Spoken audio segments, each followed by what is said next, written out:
Embrace the power of knowledge at Sanskriti University, ranked first in most promising university in engineering and management in India. Visit www.sanskriti.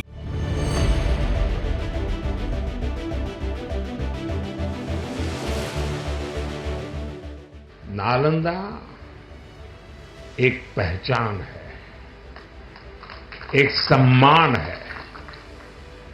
Nalanda एक मूल्य है, नालंदा एक मंत्र है, गौरव है, गाथा है। नालंदा है उद्घोष इस सत्य का कि आग की लपटों में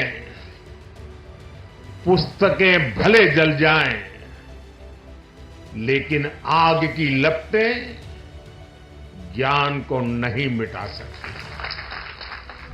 हाल ही में प्राइम मिनिस्टर नरेंद्र मोदी ने बिहार के नालंदा जिले के राजगीर स्थित अंतर्राष्ट्रीय नालंदा विश्वविद्यालय के नए परिसर का उद्घाटन किया है, जिसके बाद एक बार फिर से नालंदा विश्वविद्यालय और उसके इतिहास को लेकर चर्चा शुरू हो गई है।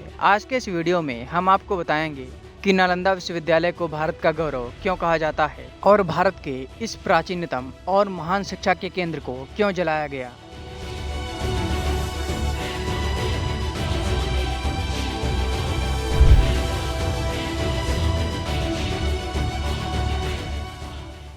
नालंदा विश्वविद्यालय का निर्माण गुप्त काल के समय हुआ था। गुप्त वंश के राजा कुमार गुप्त ने 425 से 470 ईस्वी के बीच इस प्राचीन विश्वविद्यालय को बनवाया था। यह विश्वविद्यालय 8वीं और 9वीं शताब्दी के दौरान पाल राजवंश के समय खूब फला फूला और इसे अंतर्राष्ट्रीय ख्याति मिली। नालंदा में चिकित्सा, आयुर्वेद, बौद्ध धर्म, गणित, व्याकरण, खगोल विज्ञान और भारतीय दर्शन जैसे विषय पढ़ाए जाते थे। सबसे इंटरेस्टिंग बात यह है कि नालंदा विश्वविद्यालय में आर्यभट्ट, जिन्होंने जीरो की खोज की थी, वो 6ठी शताब्दी ईस्वी के दौरान नालंदा के प्रसिद्ध शिक्षकों में से एक थे। नालंदा ने उस समय लगभग 600 सालों तक दुनिया में शिक्षा का डंका बजाया था। एक समय पर नालंदा के हॉस्टल में चीन, Korea, Japan, Tibet, Mongolia, Sri Lanka और दक्षिण पूर्व एशिया सहित दुनिया भर के कई देशों से छात्र पढ़ाई करने के लिए रहते थे।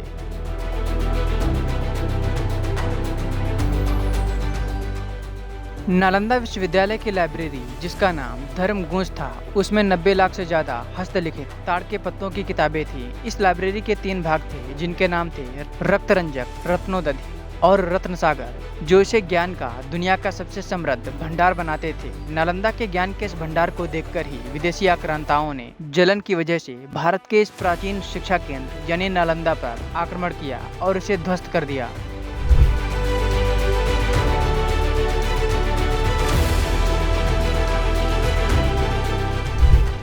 कहने को तो नालंदा पर कई आक्रमण हुए, लेकिन 1190 के दशक में एक तुर्क शासक कुतुबुद्दीन बख्तियार खिलजी, जो मोहम्मद गौरी का एक दास था, उसने नालंदा पर एक बड़ा अटैक किया और भारत के इस प्राचीन विश्वविद्यालय को पूरी तरह तहस नहस कर दिया।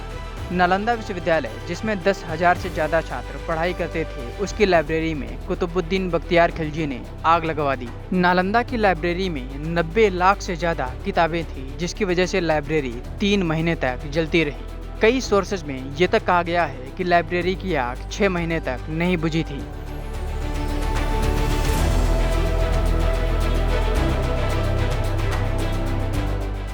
नालंदा की लाइब्रेरी के विध्वंस के साथ ही वह तमाम ज्ञान भी नष्ट हो गया, जिसे भारत के प्राचीन विद्वानों ने किताबों में संकलित किया था।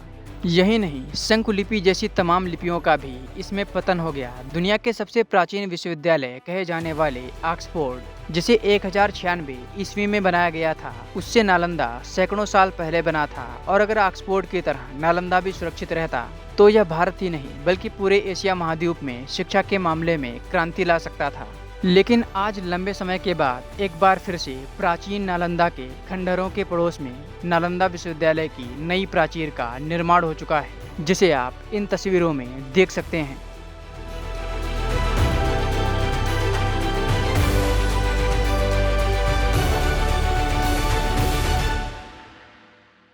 उम्मीद है अब आप समझ गए होंगे कि नालंदा का भारत के इतिहास में क्या रोल था और इसे नष्ट क्यों किया गया था।